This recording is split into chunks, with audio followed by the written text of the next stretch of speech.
বাংলাদেশের সব সরকারি ও বেসরকারি কলেজে একাদশ শ্রেণীতে 2025-26 শিক্ষাবর্ষে ভর্তির জন্য নতুন নীতিমালা প্রকাশ করেছে শিক্ষা মন্ত্রণালয়ের মাধ্যমিক ও উচ্চশিক্ষা মাওসী বিভাগ। এবছর এসএসসি বা সমমানের পরীক্ষার ফলাফলের ভিত্তিতে অনলাইনে ভর্তি নেওয়া হবে, কোনো ভর্তি পরীক্ষা নেওয়া হবে না। নীতিমালা অনুযায়ী এবারও 3 ধাপে ভর্তির আবেদন নেওয়া হবে। প্রথম ধাপে অনলাইনে আবেদন শুরু হবে আগামী 30 জুলাই। এই ধাপের আবেদন প্রক্রিয়া চলবে 11 আগস্ট পর্যন্ত। প্রথম ধাপের ফলাফল প্রকাশ করা হবে 20 আগস্ট। অর্থাৎ মাদ্রাসা বোর্ড এবং স্কুল যারাই রয়েছেন, আপনারা কলেজে অ্যাডমিশন নেবেন, তাদের জন্য আজকের ভিডিওটা খুবই গুরুত্বপূর্ণ হতে চলেছে। এখানে সকল ইনফরমেশন থাকবে। আপনারা এখন কলেজে ভর্তি নিয়ে যত ধরনের দুশ্চিন্তায় আছেন, সকল ইনফরমেশনই এই ভিডিওতে বা সকল প্রশ্নের উত্তর পেয়ে যাবেন। তো চলুন শুরু করি। তো প্রথম ধাপটি আমি অলরেডি বলে ফেলেছি। এখন এরপরের 2 ধাপে ভর্তির আবেদন গ্রহণ এবং ফল প্রকাশ, নিশ্চয়ন ও চূড়ান্ত ভর্তি শেষ করা হবে। আগামী 15 সেপ্টেম্বর একাদশ শ্রেণীতে ক্লাস শুরু করা হবে। বৃহস্পতিবার 24 জুলাই মাধ্যমিক ও উচ্চ শিক্ষা বোর্ড বিভাগের সিনিয়র সচিবের সই করা একটি বিজ্ঞপ্তিতে বিষয়টি জানানো হয়েছে। প্রকাশিত সেই নীতিমালা অনুযায়ী যে শিক্ষাবর্ষে এসএসসি বা সমমানের পরীক্ষা অনুষ্ঠিত হয়েছে এবং তার পূর্ববর্তী 2 বছরের মধ্যেও উত্তীর্ণ পরীক্ষার্থীরা ভর্তি যোগ্য বলে বিবেচিত হবেন। বিদেশি বোর্ডের ক্ষেত্রে ঢাকা শিক্ষা বোর্ডের মান নির্ধারণ করে অনুমোদন দিলেই ভর্তি করা যাবে।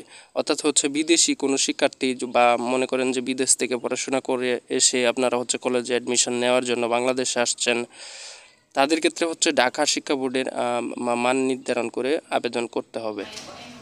বিভাগ বাছাইয়ের ক্ষেত্রে বিজ্ঞান বিভাগের শিক্ষার্থীরা যে কোনো বিভাগে, অর্থাৎ বিজ্ঞান, মানবিক, ব্যবসা শিক্ষা যে কোনো বিভাগে আবেদন করতে পারবে। তবে ব্যবসা শিক্ষা ও মানবিক বিভাগের শিক্ষার্থীরা বিজ্ঞান বিভাগের ক্ষেত্রে ভর্তির কোনো সুযোগ থাকবে না।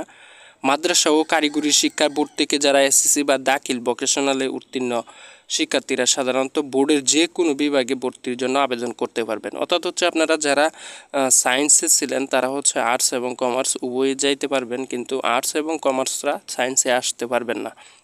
এবং মাদ্রাসা শিক্ষা বোর্ড থেকে বা মাদ্রাসা ভোকেশনাল এবং দাখিল থেকে যারা পাশ করেছেন তারা যে কোনো বিভাগে আবেদন করতে পারবেন। সরকারি ও বেসরকারি কলেজের মোট আসনের 93% থাকবে সব শিক্ষার্থীদের জন্য উন্মুক্ত। বাকি 7%-এর মধ্যে 5% মুক্তিযোদ্ধা এবং শহীদ মুক্তিযোদ্ধাদের সন্তানদের জন্য, 1% শিক্ষা মন্ত্রণালয়ের কর্মকর্তা কর্মচারীদের জন্য এবং 1% অধীনস্থ দপ্তর সংস্থার কর্মকর্তাদের সন্তানদের জন্য সংরক্ষিত থাকবে। তবে সংরক্ষিত কোটার জন্য যোগ্য প্রার্থী না পাওয়া গেলে সেই সব আসনে মেধার ভিত্তিতে ভর্তি করা হবে। বিজ্ঞপ্তিতে আরও বলা হয়েছে, সমান জিপিএ প্রাপ্ত পরীক্ষার্থীদের ক্ষেত্রে প্রাপ্ত নম্বর দেখে মেধাক্রম নির্ধারণ করতে হবে।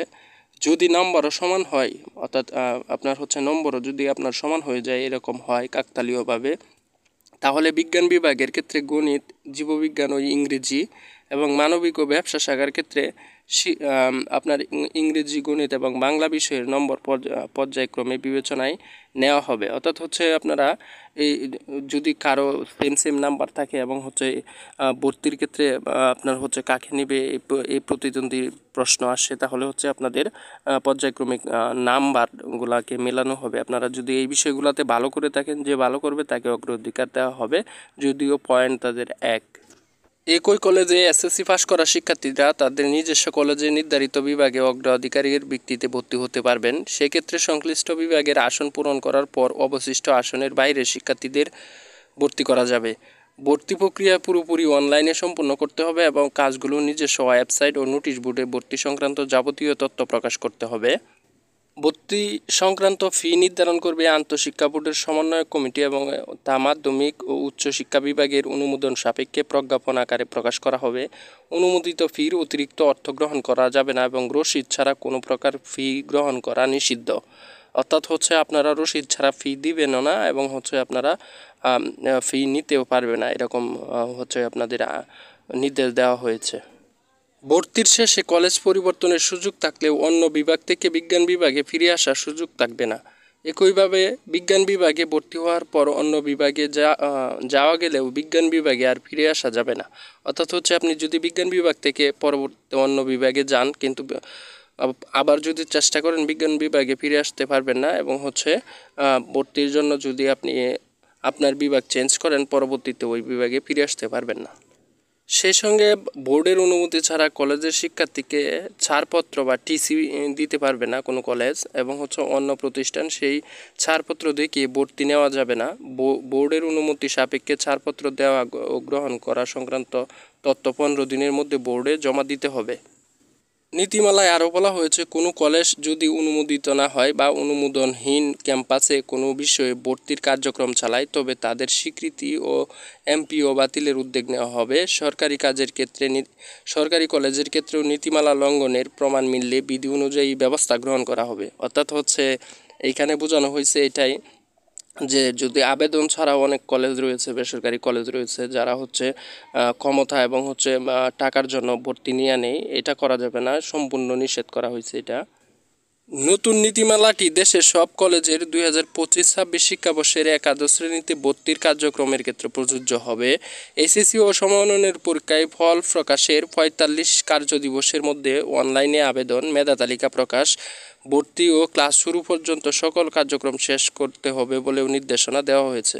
অর্থাৎ রেজাল্ট প্রকাশের 45 কার্যদিবসের মধ্যে আপনারা পরবর্তী ক্লাস করতে পারবেন, যেটা আপনাদের কলেজে হবে। তো এটাই ছিল আজকের ভিডিওতে অনেক তথ্যই তুলে ধরার চেষ্টা করেছি বিজ্ঞপ্তি অনুযায়ী। যদি তারপরেও কোনো প্রশ্ন থাকে অবশ্যই কমেন্ট করে বলবেন, আমি চেষ্টা করব উত্তর দেওয়ার। ধন্যবাদ।